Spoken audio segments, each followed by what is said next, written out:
Joaquín del Cerro, que es el arquitecto desarrollador de GBSIG, que estaba dando un taller y bueno, conversamos un poco con él y dijimos, eh, ¿qué tenés que hacer hoy? Es viernes, no sé qué, había venido a España, se iba a ir el lunes, y lo invitamos a que conociera nuestro lugar de desarrollo de manera informal, ¿no? Mostrar cómo desarrollábamos.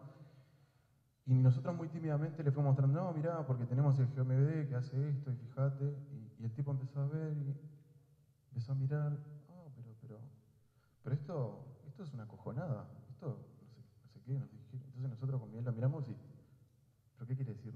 ¿Está bueno lo que estamos haciendo? Sí, que está buenísimo, que lo tienen que liberar, que fíjate que esto con GBC estaría así, así. Y eso refleja un comportamiento que los uruguayos tenemos de que nosotros somos bastante humildes y que cuando uno está enfrascado en su trabajo, como que lo que uno hace le parece que es obvio y que a nadie le va a interesar y bueno, ahí creo que nos cayó la ficha. Entonces, enseguida dijimos, no, pero vos fijate, liberar el código, no. Hay que agregarle tal cosa. No, tienen que liberarlo ya porque la única manera de empezar a compartir y a generar comunidad es liberando el código. Y bueno, un poco para contar esa anécdota es cómo queríamos encarar esta charla. Y bueno, para entender un poco cómo llegamos hasta acá, voy a comentar muy brevemente un poco de historia, pero la historia del desarrollo de aplicaciones gráficas dentro de la Intendencia. Porque para que se den ciertas cosas, siempre es bueno revisar la historia, ¿no? Entonces, esto es un breve resumen de algunos hitos importantes que sucedieron en el desarrollo de aplicaciones geográficas, muy por arriba, o sea, pasaron muchos más, yo me incorporé mucho después, esa fecha que aparece no era ni nacido. Eh, y bueno, en la década del 90 más o menos, en el año 96, se empezó a desarrollar una aplicación muy popular, conocida, que yo nunca tuve el gusto de conocerla, llamada Montevideo, desarrollada con Visual Basic y Control ActiveX, y bueno, era bastante usada, bueno, y esos fueron los primeros comienzos. Después, en el año 2000, a partir de la década del 2000, bueno, se empezó a utilizar Map Server, a investigar, a desarrollar aplicaciones sobre ese servidor de mapas, se creó un sitio en internet para descargar datos geográficos, el SIT, el famoso SIT usado por muchos en la intendencia y desde afuera. Se empezó a trabajar más adelante promediando la década del 2000 con POSGIS, con unas geodatabases, empezaron a generar datos, metadatos, etc. Y bueno, más en el tiempo, en el 2004, se empezaron ya a encarar más aplicaciones más del tipo de empresariales, por llamarlo de alguna manera, y se empezaron a hacer prototipos en aquellas aplicaciones donde los requerimientos más necesarios eran geográficos, por ejemplo, aplicaciones de reclamo, aplicaciones de alumbrado público, etcétera, donde la georreferenciación era vital en el negocio de la aplicación. Y bueno, más adelante, a partir del año 2005, se comenzó a desarrollar este proyecto GMD, que más o menos voy a escribir muy brevemente, y más o menos en lo que estamos ahora, a partir del 2010, que explotó con la llegada de Google Maps y los mapas en la web, bueno, todo lo que ustedes ya conocen, que son servicios WMS, servicios WFS, y empezamos a utilizar un servidor de mapas GeoServer por digamos, características desde el punto de vista de la arquitectura de software, que es una aplicación web que se puede embeber en un servidor de aplicaciones JE y queda mucho más integrado a la plataforma de desarrollo. También se vieron tecnologías GIS web para desarrollar aplicaciones cliente fino. Por ejemplo, un ejemplo más conocido que es la aplicación Como Ir, que está en el portal de la Intendencia, y bueno, como ayer se presentó también, desarrollamos un componente desacoplado para integrar aplicaciones empresariales. Pero volviendo un poco en el tiempo, porque estamos hablando de historia, en el año 2005 lo que pasó fue que se replanteó el desarrollo de aplicaciones GIS. Había una cantidad de prototipos, habíamos probado una cantidad de herramientas, y bueno, básicamente el planteo era el siguiente. Utilizamos herramientas ESRIS pagas que nos solucionaban la vida porque tenían una cantidad de funcionalidades, un portafolio empresarial, un conjunto de funcionalidades bastante maduras, o utilizamos herramientas de software libre. En esa época, las herramientas de ESRI, con respecto a las herramientas de software libre que habían en ese momento, había una distancia abismal. el problema que tenían las herramientas de R no era un problema, sino que me servían para lo que yo quería hacer y muchísimo más. Entonces, bueno, hubo una discusión y se optaron por utilizar herramientas libres, GeoTools, que es una librería para desarrollar aplicaciones geográficas en Java, etc. El problema que tenían que eran de bajo nivel y no estaban pensados para un ambiente empresarial. ¿Qué quiere decir? Que estaban pensados para desarrollar aplicaciones de escritorio. Entonces, el trabajo consistía en, bueno, utilizar esas herramientas de más bajo nivel para construir APIs o interfaces para poder ser usadas por otras aplicaciones. Y bueno, entonces se comenzó con el proyecto de desarrollar el GeoMVD con los siguientes objetivos. El problema acá era que había una cantidad de gente que manejaba datos geográficos, pero a su vez tenía datos corporativos que editaba en otras aplicaciones, entonces tenías que ir al mapa, importar la geometría desde Shapefile, y bueno, un poco el objetivo de esta aplicación era tratar de integrar esas dos cosas para las aplicaciones donde el negocio era completamente geográfico, es decir, georreferenciar o sistemas de reclamos o sistemas geográficos. Entonces, el otro objetivo, ¿cuál era? Que sea fácil de distribuir y desarrollar, porque nosotros entendimos que la mayoría de las aplicaciones geográficas que la intendencia estaba necesitando tenían el mismo comportamiento, o sea, había una cantidad de funcionalidades que eran comunes, entonces se pensó más bien en generar no una aplicación, sino un generador de aplicaciones que pudieran ser fácilmente distribuibles. Nuevamente, los lineamientos eran de independencia tecnológica y utilizar estándares OGC, o sea, tratar siempre de utilizar estándares abiertos. Y bueno, lo que se terminó construir es un generador de aplicaciones GIS en un contexto empresarial, no un software solo, o sea, no un GIS solo para cada aplicación, sino un generador de aplicaciones. Y al día de hoy tenemos 8 aplicaciones en producción. Entonces, hasta acá más o menos intenté explicar lo que es el producto. Y bueno, la pregunta es, ¿por qué es un generador de aplicaciones? Entonces, la primera pregunta, bueno, si es un generador de aplicaciones, ¿cómo genero una nueva aplicación? Básicamente es muy fácil. Eh, ¿Cómo desarrollamos esto? Bueno, la idea, lo que hicimos fue, hicimos una abstracción del comportamiento genérico de la mayoría de los sistemas de información geográfica de georreferenciación. Entonces, ¿qué es lo que diferencia a un sistema de información geográfica de otro? Es las capas que quiero conformar, o sea, qué capas quiero en mi aplicación. Por ejemplo, hay un ejemplo de una aplicación se llama Agenda Montevideo, donde se muestran los proyectos que tiene la Intendencia, georreferenciados con un presupuesto asociado. Y bueno, este es un XML que especifica las capas que conforman mi aplicación.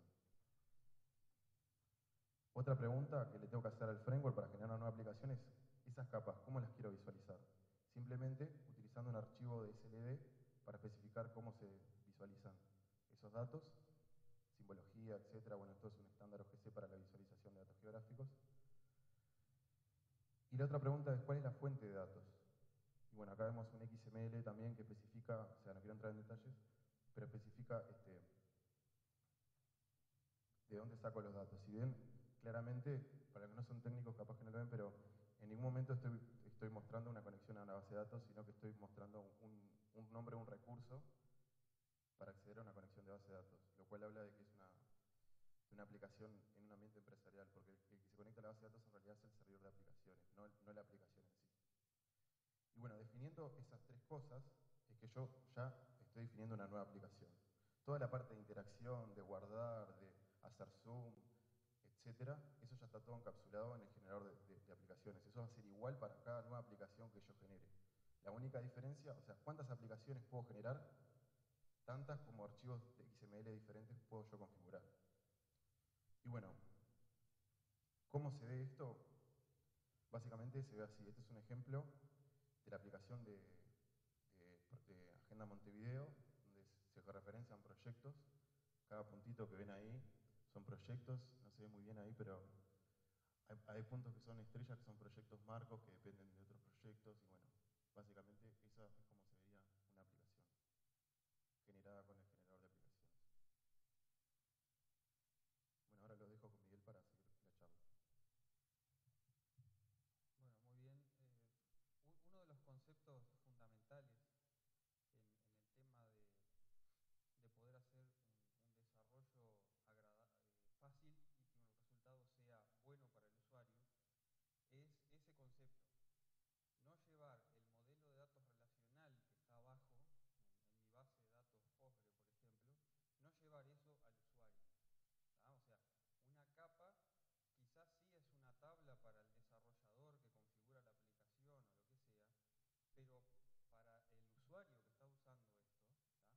capa es una capa, no es una tabla. ¿Ah? Entonces vamos a tener un mayor nivel de abstracción y también no vamos a tener la necesidad de crear vistas a nivel de base de datos para poder llevar información al usuario. ¿Ah? O sea, esto es como, digamos, tener un televisor sin control remoto y decirle, no, para prender tenés que enviar una señal infrarroja durante 3 milisegundos con un espacio de 5. ¿Ah? No, el usuario no puede entender eso. De la misma forma, no le podemos llevar un modelo de base de datos a la pantalla para que edite la información.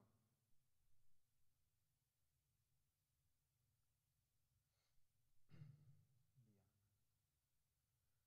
Bueno, entonces lo que se tuvo que hacer fue a esa API básica, que ya se mencionó, GeoTools, se le tuvo que hacer extensiones para poder contemplar ese concepto. ¿Tá? El hecho de que yo defino una capa de información al usuario, que en realidad en el modelo de base de datos que hay debajo son varias tablas, ¿tá? Que están vinculadas.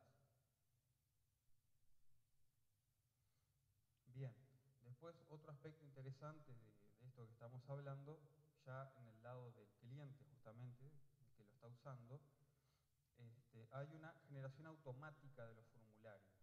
¿Tá? O sea, cuando hablamos de generador de aplicaciones, no es que se corra un proceso que genera una aplicación que se ejecuta, ¿tá? Sino que se está al vuelo ejecutando la aplicación a partir de la configuración. ¿Tá? Entonces, una de las capacidades es esa, que los formularios de datos que yo edito, ¿no? haciendo el típico doble clic arriba de un puntito, ese formulario que aparece está tomando al vuelo la definición de datos que yo generé antes y creando el formulario acorde para mostrarme la información. ¿Tá? Ese es un ejemplo de configuración de una de las capas en donde especifica cuáles son los datos que necesito y de qué tipo de datos son cada uno. Eso va a hacer que cuando yo después haga doble clic sobre el puntito de esa capa me aparezca eso. Yo no tuve que codificar el formulario. La aplicación ya sabe cómo crear los formularios a partir de los metadatos. ¿Ah? Entonces yo no estoy codificando aplicaciones nuevas. Simplemente estoy generando, como decía Nacho, juegos de configuración que según cómo estén personalizados me va a mostrar una u otra aplicación. Bien, habíamos mencionado que habían 8 en producción actualmente, ¿no? Acá en la Intendencia. ¿Ah? Son esas que se mencionan ahí. Hay de todo un poco, ¿ah? Como por ejemplo una aplicación para alumbrado público, otra para gestión de nomenclatura, o sea, la de las calles. Hay un sistema de ferias, por ejemplo. Eh, Hay otra allí que tengo que tomar aire para leer bien todo. Es Unidad de Coordinación y Control de Redes de Infraestructura Urbana. ¿Ah? Las caminatas me están haciendo bien. ¿Ah? Eso es como se ve, por ejemplo, la aplicación personalizada para mostrar estos datos. ¿Ah? En la pantalla de arriba se ven obras que son de urgencia sobre el territorio y en la de abajo obras programadas, digamos. ¿Ah? Como ven hay bastantes urgencias, ¿no? ¿Ah? Los triangulitos eran de agua, ¿no? De OCE. Ahí va. Es la compañía de agua, son los triangulitos azules. No andamos muy bien de caña, me parece. ¿Tá? Y esa es otra visión. En estas son programadas. ¿Tá? Ok. Todo esto con respecto al tema de la aplicación en sí para que tuvieran una idea general de la cosa. Eh, si bien la noticia en el fondo es la liberación del código fuente de todo este aparato. ¿Tá? La URL en SourceForge es esa. ¿Tá? Ahí está la página principal del proyecto en el SourceForge. Hace un par de meses que lo colocamos e inclusive inclusive ya había alguien ahí que puso is fast and stable. ¿Ah? Les puedo asegurar que nosotros, sí, sí, exacto. Ok, ahora, yo me lo descargo, pero ¿cómo hago con esto? Es básicamente sencillo. Eh, la descarga que van a hacer del sitio tiene el código fuente, como es obligatorio al ser software libre, y tiene un conjunto de datos y una aplicación de ejemplo. ¿Ah? Entonces, luego lo que necesitamos es poner un entorno de ejecución de esto. ¿Ah? En particular, los datos de ejemplos están creados para PostGIS. ¿Ah? Y la aplicación se ejecuta contra un servidor de aplicaciones. El ejemplo que está para bajar está configurado para JBoss. ¿Ah? Para quien conozca y demás, no va a ser demasiado complejo correrlo en otro servidor de aplicaciones Java Enterprise. ¿Ah? Siempre estamos hablando de esa plataforma, Java Enterprise. Y el IDE que usamos para desarrollar y para el cual ya viene todo configurado es Eclipse. ¿Ah? En el mundo de desarrollo es muy conocido todo esto.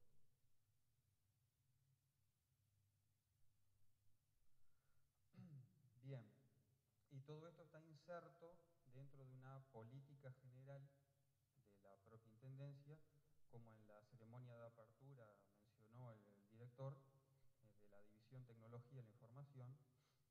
Ahí están los links para el que le interese meterse más en el tema. Hay una política establecida, ¿no?, acerca de software libre y de liberación de software, además de liberación de datos. La Intendencia está brindando un montón de información, ¿ah?, tanto geográfica como no, de forma abierta. Tuvimos la motivación de la comunidad GBSIG, como comentaba Nacho hoy, sobre el tema de hacer la liberación y demás. Así que bueno, veremos a dónde nos lleva todo esto. Básicamente estamos llegando a un producto maduro después de unos cuantos años de trabajo y pensamos que puede ser de mucha utilidad para muchas situaciones y para mucha gente. Bien, todo esto fue a través de un proceso, digamos, estas cosas no se generan así de un día para el otro. En ese proceso hubo un punto inicial que fue el famoso dilema que tuvieron muchos o están teniendo muchos de los que están aquí en este momento, que es el tema de, bueno, plantearse a dónde voy con este tema de las herramientas libres, si me hago algo a medida, etcétera, ¿no? Y te da como miedito, ¿no? Eso no se puede negar. El tema es que lanzarse no lo podés hacer solo. En nuestro caso, acá de la Intendencia, todo esto es posible básicamente a las políticas generales. Tiene que haber apoyo a todo nivel acerca de este tipo de emprendimientos. Si no, seguramente encontrás la piscina vacía en algún momento. ¿Ah? Y otro tema muy importante es el valor de tener una infraestructura centralizada. Conocemos muchos lugares en donde es, digamos, el escollo más importante para hacer un emprendimiento de este tipo es siquiera tener los datos, ¿ah?, conformados de la forma adecuada. ¿Ah? Ni siquiera ya estamos hablando de un proyecto open source arriba de eso. Estamos hablando de que ni siquiera tenemos una infraestructura con los datos adecuados. Y bueno, hay que siempre también tener un poco de interés por el conocimiento y por la independencia. Toda la asociación y otros han venido comentando todo ese tema, no voy a entrar en eso, pero seguramente es un eslabón importante de la cadena el hecho de estar motivado a tener el conocimiento de tu lado. ¿Ah? Porque de eso se trata todo esto en el fondo. ¿Ah? Siempre se requiere, para hacer cualquier cosa se requiere conocimiento. El tema es dónde queda ese conocimiento. nosotros lo que queremos es que quede dentro.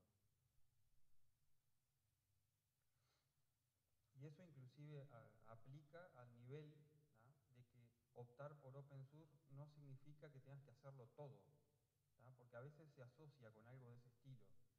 Si entras en open source sí, pero después tenés que hacer todo vos porque no sé qué. No, existe el tema de la tercerización de servicios o la contratación de cosas especiales que necesitas bajo el contexto open source, ¿tá?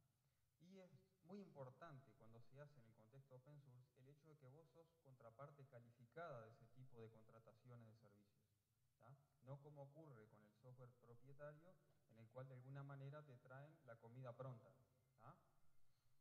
O sea, vos no podés llegar a saber por qué tiene salsa de tomate o de otro gusto. Bien, y algo que rige, ¿tá?, o que nos rigió en nuestro caso particular todo ese proceso es el tema de investigación y desarrollo sobre las cosas, ¿tá? Eso es altamente importante en el sentido de adquirir el conocimiento. ¿Ok? Si hay alguna pregunta, tal vez también hay respuestas. Si nadie tiene dudas.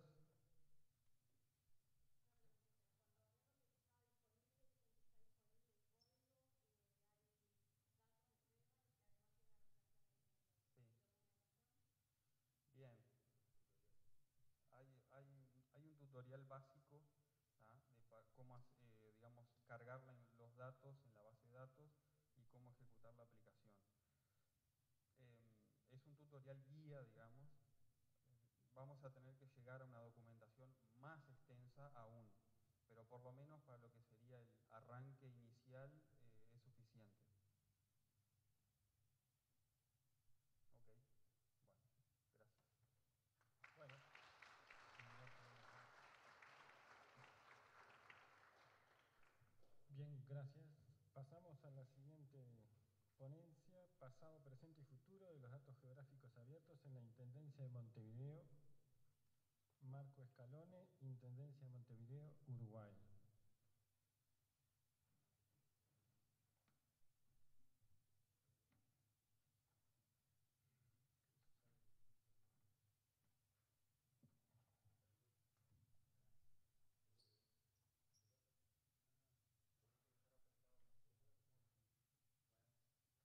Bueno.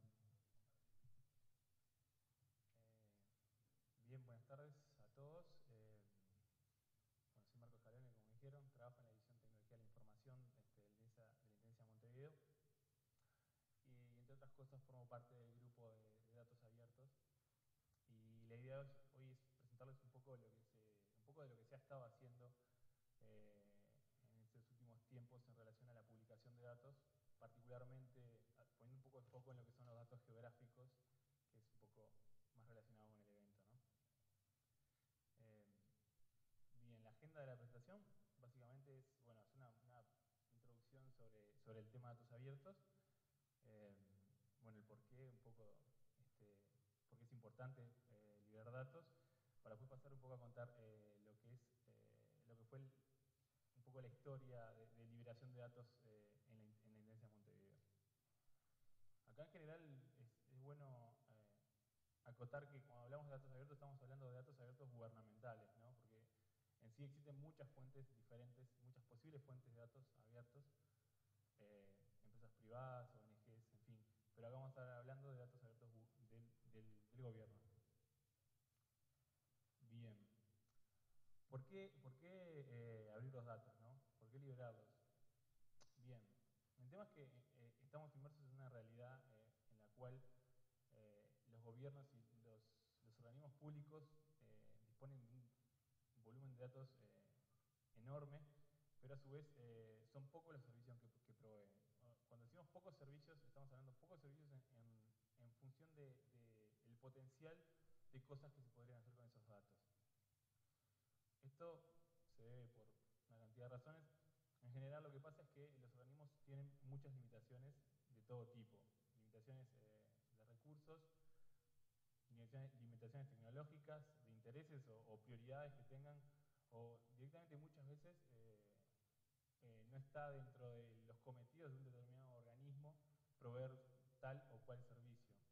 Entonces eso lo que genera es una especie de sistema de broadcasting tipo televisión en el cual el gobierno es el que decide qué servicios y datos disponibilizar, cuando en realidad es la sociedad en sí la que sabe qué es lo que necesita. Es peor que la televisión porque tenés un solo canal, digamos, que es el Estado, y bueno, vos tenés que tomar lo que te da. Bien, pero ¿cuáles son las ventajas? En general son todas ventajas, ¿no? Bueno, en principio es un aporte al avance científico y la innovación, porque, o sea, liberando datos estamos apoyando a los investigadores